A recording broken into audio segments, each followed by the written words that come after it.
All right, class. First off, as always, good day. I'm glad you're here. So, today we are going to be going over what a republic is and the different forms of it. We're going to be looking to at the importance of having a true democracy, and what does that entail. Okay. Now, here is your warm up picture. Now, here's the thing. If you notice, the tree says democracy, right? The question's asking you, what is this artist just trying to say is destroying our democracy? Now, I've said in class, I'm going to say it again here.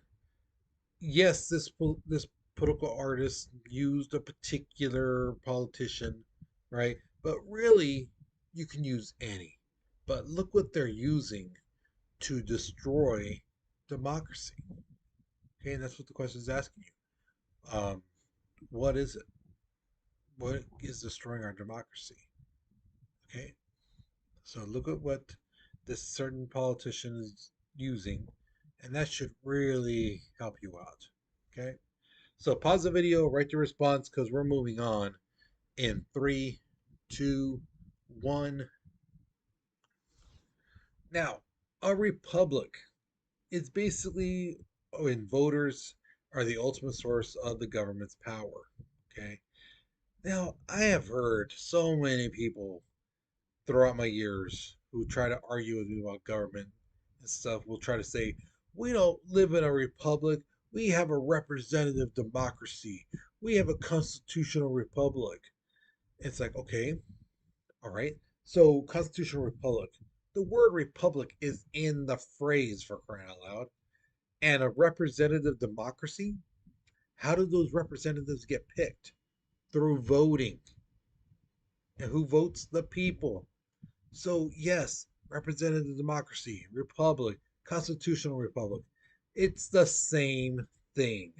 Okay? No matter how people try to slice it and dice it and try to make it sound like, oh, I know what I'm talking about. No, apparently they don't. Okay? So, again, a system of limited government where the people are the ultimate source of power, that is a republic. Now, part of having a democracy is having elections. Okay. And in this country, everyone vote carries the same weight. It doesn't matter if, like how I have my degrees, um, stuff like that. That doesn't mean my vote should count more than yours, or that some senator, congressman, their vote should count more than me. No, one person, one vote, and every vote is equal. Okay. Now, thing is, the government tries to keep the legal requirement to vote at a minimum. Okay. So if you are 18, you are a citizen, you've registered to vote, and in some states, it depends on if you committed a crime and what degree of crime. Some states say you can vote, but as long as you didn't commit like a felony or larger. There are some states in this country where convicts get the ballot in their cells because the state allows convicts to vote still. So yeah, okay. Now, why do they try to keep it at a minimum? Because we learn from our past. There has been times where people who are in power try to stop people from voting, and they try to use things like, oh, you're not the right religion, your ethnicity, you can't, you have to take a test, a literacy test, you have to pay a tax. They tried different ways to stop people from voting because they wanted to still be in power. And now we've seen all the bad things that those people have done, and we're saying, no, you can't do that. That goes against everything this country stands for when it comes to democracy and voting and some of that. So that's why it's like that now. You should feel free to go to this ballot. And this is literally how it is. That picture you see, that is really how it looks like when you go vote. You get your paper, You go to right there, and there's like little pens there, and you just um, mark who you voting for. Okay, you shouldn't feel like you are forced to vote for somebody. Okay, there's no coercion. There's nobody going to stand next to you going, "Be sure you vote for this person for governor or senator or some of that," because that kind of thing did happen back in the day. Okay, and that's not really a free election, you know. And some people back in the day also were told, like in the 1880s, 1890s, the bosses, the managers would tell the people at work, if you don't vote for so and so, you're going to lose your job. If this political person doesn't win the election, don't bother coming in. You're all fired. They can't do that now. Okay. Back then, they could. Now they can't. And if a boss or somebody in your where you work for tries to tell you you have to vote for this person, you can sue them. Now, let me be clear. If they tell you we suggest you vote this or we suggest you vote that way, that's okay, believe it or not, because they're not telling you or threatening you with your job. They're saying we would recommend it. Doesn't mean you have to listen to their recommendation. You vote how you want to vote. Now, when we looked at the preamble, there's that part I told you guys about, the section that says, in order to form a more perfect union, this is what we're talking about. A true democracy. There's 5 criterias that needs to be met in order for our democracy to be like picture perfect. Okay. Number one is active citizen participation. Okay. The more involved citizens are with government, the more likely they're going to maintain a strong democracy. Now, how can people get involved? Number one thing, be informed on the issues at hand. Now, with that being said, this goes back to the warm up picture where the little Trump guy is sawing the tree with what it says on the saw lies. Because when people listen to a politician, believe everything they say, they could feed them total crap, and they're gonna believe it because this politician, who I trust, who I believe is right, they're saying this when really reality it's false, it's lies. And that politician is only doing that kind of stuff to further their agenda, further their desire to be in office. And the thing is, like I said, you could stick any person, any politician in that little part. The fact of the matter is, lies really hurt our country. When congressmen, presidents, and everyone else in government lies about a certain thing to the people, gives them misinformation, that does hurt us because people listen to them. And also, like I said in class, um, a lot of people don't read multiple sources on things. They just look at one thing and that's it. Watch one video and that's it. Say, yes, this person's an idiot because look at this one video. And really that video could be altered, doctored, things like that. But nobody wants to look at that, especially if it goes against what they believe. You know. Another way, vote in the elections. Remember, I know it seems like the opposite way, but you have the power, not these politicians. And if you don't like what they're doing, you can vote them out. Okay. Serving on juries, like I said in class, uh, if you were on trial or someone you really cared about was on trial, you wouldn't want a jury just to be like, okay, okay, whatever, talk, talk, talk. Let's go and let's get this over with. All right, they're guilty, whatever. Who cares? I got stuff to do. You'd be pretty upset, especially if it's your own loved ones, right? And let's say it's reverse. Somebody hurt one of your loved ones, did something horrible to them, and the jury's like, okay, whatever, whatever. They're innocent. Just let's move on. You'd be like, no, that's not justice. And that's the thing. You have to.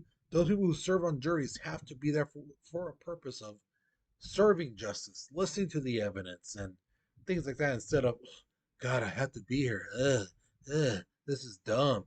Okay, whatever. that's not really being an active member. And that's where things go bad when it comes to trials and things like that. People are wrongly convicted, or people are set free when they're guilty as hell. Okay. The next thing, a favorable economy. Now, I want you guys to understand this. Rich people do not make our country go round.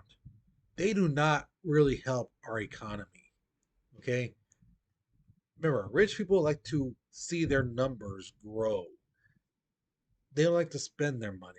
If you didn't get you to spend your money on stuff for them, they gladly do it in a heartbeat. You would too, right?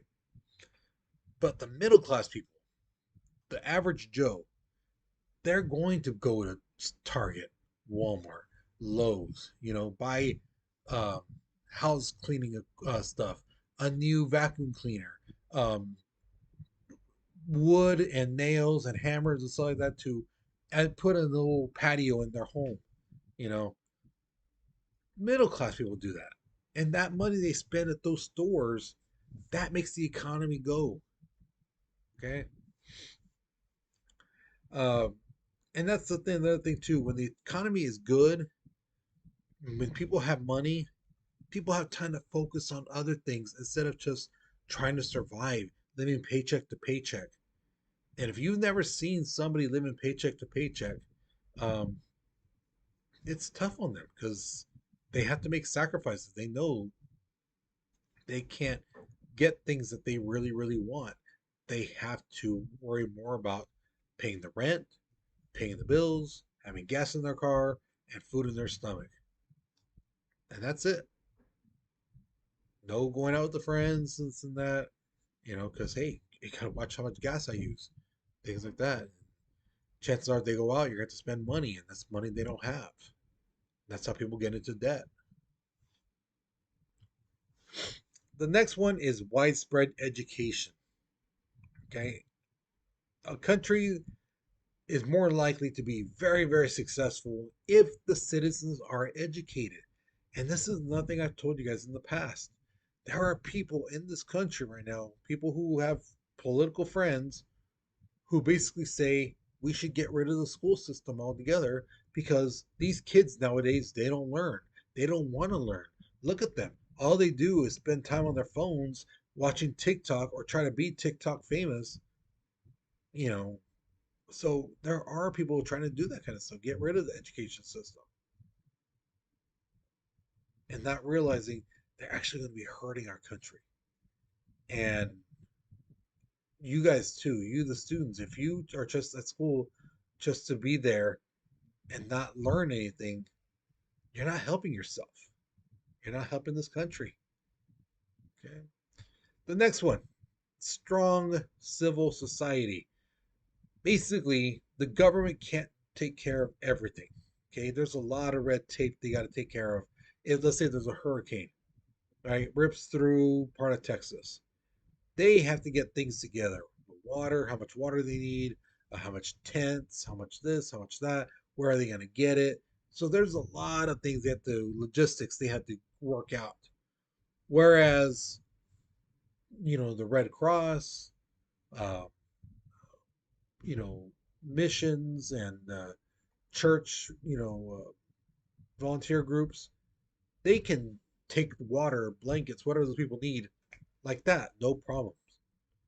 Okay, so it's imperative that voluntary associations, nonprofit, economic group, religious groups, and organizations help out the government when they need it, when people need it. Because again, the government can't handle everything by themselves. Now, the last one should be the easiest thing to do, but it's actually truly the hardest thing, you know, and that is the social consensus. And this is basically when people and citizens accept democratic values that everyone is born free and everyone is equal. Just people believing that in their heart and souls. Like I said, it should be the easiest, but as you guys know, that's not the case. There are a lot of people out there who feel just because you're a certain race, a certain religion, you come from a certain town or state, you are a part of this political party, not my political party. People think that they are better than you. People think that you shouldn't have freedoms. People think, no, no, no, why do you deserve this? When you are like this or you're like that, you know. And that's the thing. That's why I said it should be the easiest, but it's actually really the hardest to get all Americans to believe in their heart and soul that everyone should be free and everyone is equal. Okay. So those are the five criterias for the true democracy. Okay. And that basically ends the end of our lesson. So hopefully you learned something new. Hopefully you enjoyed this lesson. Um, Again, I know this seems like, why are we learning about this? This is actual real life stuff, guys. You need to know this stuff. And don't be surprised if in the future you hear people talking about shutting down schools. Because if those certain people get what they want, yeah, they see, again, education as a waste of money. And it could go away. Never know. All right. So hopefully you learned something new. Hopefully you enjoyed this. So you guys, you take care, you be safe, and I'll see you guys later. Okay.